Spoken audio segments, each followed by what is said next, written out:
국방과학연구소 국군 스텔스 무인기를 2030년 전력화 추진. 한반도 주변국의 무인기 격추 기술도 발전해 스텔스 무인기 필요. 시간과 충분한 재원이 필요하고 무엇보다도 현대 무기의 깊은 이해와 과학기술 등의 융복합이 집중적으로 이루어져야 한다. 국방과학연구소에서는 그동안 스텔스 능력을 갖춘 무인기 기술을 핵심 기술 연구 사업으로 선정해 진행해왔다. 조만간 예산 반영을 이루어 2030년 이후 전력화할 것을 국방과학연과 함께 일부 핵심 기술 완성 평가를 기본으로 하여 추진하기로 했다. 군은 드론 수준을 넘어 독자 감시, 정찰 능력 확보에 방점 우리 국군이 적의 레이더 탐지를 피해 은밀한 정찰을 할 수 있는 스텔스 무인기 자체 개발에 본격적으로 착수한 것으로 확인됐다. 그동안 독자적으로 연구해온 스텔스 무인기 기술이 상당한 수준에 도달한 데 따른 것이어서 주목되고 향후 정보정찰 위성과 함께 전력화 프로그램을 확보하여 현대 전쟁에 적용하게 된다. 스텔스 무인기는 자주 국방 및 방산 무기 개발에 기여하게 돼. 1일 군 관계자에 따르면 합참은 지난 7월 저피탐 정찰용 무인 항공기 도입을 장기 신규 소유 사업으로 편성하고 운용 개념 연구에 돌입했다. 저피탐이란 레이더의 탐지가 잘 되지 않는 스텔스 기술을 의미한다. ADD는 무인기의 스텔스 형상 구현, 스텔스 도륙 개발 등 레이더 반사 면적을 줄일 수 있는 기술을 연구해 최근 일부 분야에서는 완성 수준에 도달한 것으로 알려졌다.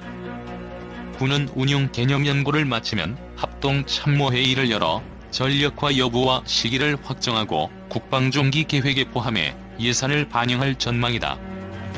스텔스 무인기 사업은 감시, 정찰 능력 강화를 위한 군의 수권 사업 중 하나였던 만큼 무리 없이 중기 계획에 반영될 것으로 보인다. 군 관계자는 본격적으로 검토를 시작한다는 뜻이라며 실제 전력화는 이루면 2030년 이후가 될 것으로 예상한다고 했다. 스텔스 무인기 개발은 최근 우리 군이 경항모급 대형 수송함 건조와 한국군 독자 군사위성 개발에 나선 것과 맞물려 자주적 군사강국 홍보의 일환이라는 분석도 나온다. 군 관계자는 중고고도에서 은밀하게 전방위적 동향 탐지가 가능하다는 점에서 독자적인 감시, 정찰 능력이 확보될 것이라고 했다. 스텔스 무인기 기술은 미국, 러시아, 중국 등 강대국들만 보유한 최첨단 군사 기술. 한국군은 송골매 등 다수의 무인 정찰기를 운용하고 있지만 주변국의 무인기 격추 기술도 발전해 스텔스 무인기를 빨리 도입해야 한다는 요구가 높아지고 있다. 현대 전쟁은 무인 정보, 정찰, 도청 등의 전자전이다. 최강 전자전 기기를 확보하기 위한 무기 개발은 선진 각국 간에 치열하게 전개되고 있으며 연구 성사에 따른 대한민국의 IT 발전 가능성과 산업의 여건이 보다 우수하다. 미국의 EA-18G 같은 경우가 전자전 제머를 감행할 수 있기 때문에 최첨단 전자전 기종이다. 무인 공격기에 레이저를 활용한 레일건 장착 연구 개발도 병행하여야 하고 미중러가 개발에 힘을 쏟고 있는 초음속 미사일 방어무기와 공격무기 등도 더 늦기 전에 연구 개발에 착수해야 한다. 나아가 무인기 파일럿을 양성해야 하며 스텔스 무인 공격기까지 개발 목표를 세워야 한다. 참고로 이미 주한미군은 최첨단의 MQ-1C의 무인 정찰기 등을 군산기지에 12대를 배치한 상태로 항속거리가 300km이며 레이더 탐지거리가 40km 이내에서는 사람과 요인의 일거수일투족 식별도 가능하다. 채공시간 30여 시간으로 충분하여 코브라 헬기와 합동작전이 가능하며 중요 정보를 공군 폭격기에도 제공이 가능하여 북한 핵보다 더 무서운 병기라 할 수 있고 동북아에서는 유일하게 군산기지에 12대나 배치돼 있어 언제든 원하는 피폭 대상을 선정하여 레이저로 파괴가 가능하다. MQ-1C는 이미 2016년 박근혜 대통령의 결단으로 배치를 결정했고 2019년 올해에는 이미 실전이 가능하며 스텔스 기능을 갖추었기에 적의 레이더를 피하여 작전을 수행하며 중동 등에서 피폭의 정밀도를 이미 입증한 바 있다. 미군이 이것을 배치한 것은 북한 핵의 대응 전략으로 결정만 되면 김정은이든 북한의 핵기지든 원하는 피폭 대상을 GBU 69B 첨단 활강 유도 미사일로 정확하게 제거할 수 있다. 이래도 주사파 종북주의자들의 문정권이 반미랄해야 하는가? 애거들이 자유민주인권의 대한민국을 거부하고 북한 김정은과 좌익공산과 사회주의 완성을 하려고 하는지 스스로 자문해야 할 중대한 가치규범이다. 그 좌파 종북주의자와 주사파 인원이 50만 명이라고 해도 반드시 헌법과 법으로 지위고하 남녀노소를 불문하고 과감하게 처단해야 한다. 한국, 북한 장사정포 대응 스텔스 무인 항공기 개발 착수. 한국 군 당국이 유사시 북한의 장사정포와 이동식 미사일 발사대 등에 대응하기 위한 스텔스 무인 항공기를 개발할 계획인 것으로 전해졌습니다. 스텔스 전술 타격 체계가 개발되면 북한의 장사정포에 상당한 위협이 될 것이라는 전망입니다. 서울에서 한상미 기자가 보도합니다. 한국 군 당국이 내년부터 추진할 창조국방 31개 과제 가운데 최공형 스텔스 무인기 전술 타격 체계가 포함된 것으로 알려졌습니다. 권기현 한국 국방부 전문관입니다. 한국 국방부는 미래 국방 환경 변화에 능동적으로 대응하기 위해 창조국방 31개의 추진 과제를 선정하여 추진 계획을 구체화하고 있는 중입니다. 최공형 스텔스 전술 타격 체계란 상대방 레이더에 포착되지 않는 스텔스 기능을 갖춘 무인 항공기를 개발해 북한의 대공포, 유효사거리보다 높은 고도에서 유사시 북한의 장사정포와 이동식 미사일 발사대 등을 타격하는 무기체계입니다. 한국의 서울과 수도권을 위협하는 북한의 240mm 방사포와 170mm 자주포 등 장사정포와 스커드, 노동, 무수단 등 각종 미사일을 촬영해서 발사하는 이동식 발사대를 공중에서 타격할 수 있습니다. 신인균 자주국방 네트워크 대표입니다. 수도권을 노리는 북한 장사정포가 한 340여 문 되는데 그게 한 번 발사를 하면 5천여 발의 포탄이 서울로 떨어지게 됩니다. 그런 것들이 북한의 삼북쪽에 있기 때문에 한국 공군이 타격하기 힘듭니다. 따라서 이번에 한국군이 개발하기로 한 이 무인기는 북한 산 뒤쪽으로 돌아들어가면서 렌즈로 확인하면서 정확하게 조정해서 들어가기 때문에 북한 장사정포에게는 상당한 위협이 될 수 있습니다. 이 타격 체계는 북한의 미사일 발사대와 함정, 동굴 속의 장사정포 등 대형 표적의 경우 무인 항공기가 직접 목표물에 부딪혀 타격하고 여러 개의 소형 표적의 경우에는 무인 항공기에서 지능 자탄이라고 불리는 다수의 폭탄을 발사해 타격하는 방식입니다.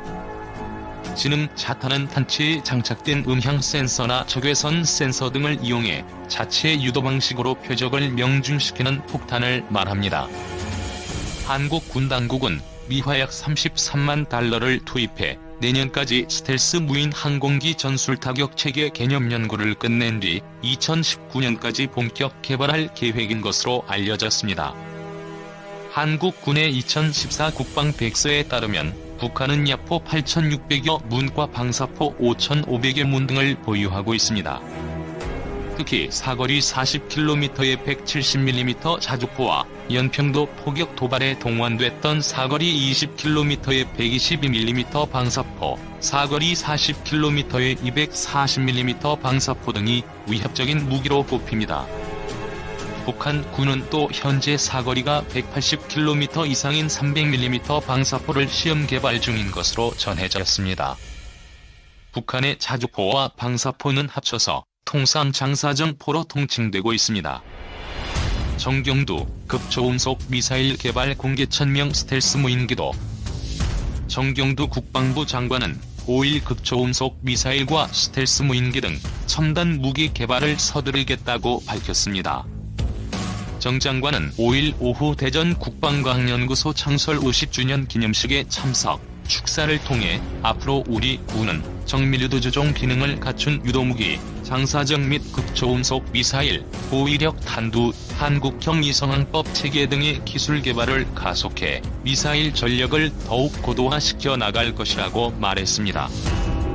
한국군이 극초음속 미사일 기술을 개발하고 있다는 사실을 국방부 장관이 공개적으로 언급한 것은 이번이 처음입니다. 이는 미국, 중국, 러시아, 일본 등 한반도 주변국이 차세대 무게로 극초음속 미사일을 개발하는 동향을 고려해 한국군의 대응 능력을 강화하겠다는 의지를 보여준 것이란 분석이 나옵니다. 정 장관은 최근 한반도의 평화를 지킬 수 있는 충분한 사거리와 세계 최대 수준의 탄두 중량을 갖춘 탄도미사일 개발에 성공했다고 밝혔습니다. 사거리 800km, 탄두 중량 2톤의 현무-4 미사일을 지칭한 것입니다. 그는 우리 군은 전쟁을 억제하고 유사시 전장의 우위를 확보할 수 있는 세계 최고 수준의 정밀 타격 능력을 보유하고 있다면서 지상에서 발사해 적이 전략 거점을 공격하는 탄도미사일 현무와 동종 무기 중 세계 최초로 자동 표적 포착 및 추적 성능을 갖춘 지대함 유도 로켓 비공 등 세계적 수준의 정확도와 파괴력을 갖춘 지해공 정밀 유도 무기를 보유하고 있다고 소개했습니다. 정 장관은 우리 군은 하늘, 바다, 우주에서 작은 움직임도 놓치지 않고 군사 정보를 획득해 분석하는 정보 감시 정찰 능력을 획기적으로 강화해 나가고 있다면서 머지않아 우리도 독자적인 정찰 위성 보유국이 되어 우리 군의 정보, 감시, 정찰 능력을 비약적으로 향상할 수 있다고 확신한다고 강조했습니다. 이어 한국군은 지난달 21일 정보 처리 속도와 전파 방해 대응, 네트워킹 능력 등이 향상된 최초의 군사 전용 통신 위성 발사에 성공해 국방 우주력을 한 단계 높였다고 정 장관은 평가했습니다. 그러면서 새롭게 구축 중인 군 위성 통신 체계에는 의도적인 전파 방해 환경에서도 군지휘소뿐 아니라 장갑차, 함정, 잠수함 등과의 신뢰성 있는 통신 능력을 제공하고 감시 정찰 및 지휘 통제와 정밀 타격 체계를 하나의 네트워크로 연결해 지해공 입체 기동 작전 수행 능력을 한 차원 더 격상시킬 것이라고 설명했습니다. 정 장관은 특히 신개념 유도무기, 스텔스 무인기, 고출력 레이저 무기 등 전장의 패러다임을 전환할 수 있는 새로운 무기체계의 연구 개발에 매진해 4차 산업혁명 시대를 선도하는 첨단 국방과학기술 역량을 한층 강화해주길 바란다고 당부했습니다.